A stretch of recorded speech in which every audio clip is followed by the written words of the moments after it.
என்னது ஹிட்மன் சர்மா வந்து ரிட்டையர்ட் ஆக போறாரா? ஆர்ட்ஸ்ல நடக்கிற 19th ஜூலைல தான் அவர் ரிட்டையர்ட் ஆக போறாரு அப்படின்னு உலகம் ஃபுல்லா சொல்லிக்கிட்டு இருக்காங்க.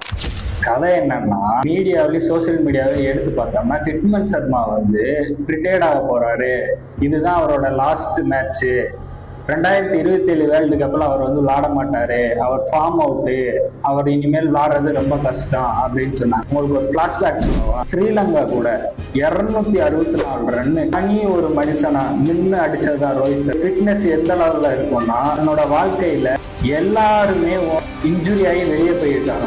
கிரிக்கெட் விளையாடுறதா இருந்தாலும், ஃபுட்பாலா இருந்தாலும், எந்த ஒரு ஸ்போர்ட்ஸா இருந்தாலும் இன்ஜுரி ஆகி வெளியே போயிடுறாங்க. ஆனா ரோஹித் சர்மா ஒருத்தர் மட்டும்தான் இதுவரைக்கும் இன்ஜுரி ஆகாத ஒரே பிளேயரா இருந்திருக்காரு. அது மட்டுமா, சேவாக்கு அடுத்தபடி யாரு ஹிட்மேனும் விளாட முடியாதுன்றப்ப நான் இருக்கேன் அப்படின்னு ஆடினவர் தான் ரோஹித் சர்மா. சவுத் ஆப்பிரிக்காவுக்கு எப்படி ஏபி டிவிலியர்ஸோ அதே மாதிரி தான் இந்தியாவுக்கு ரோஹித் சர்மா.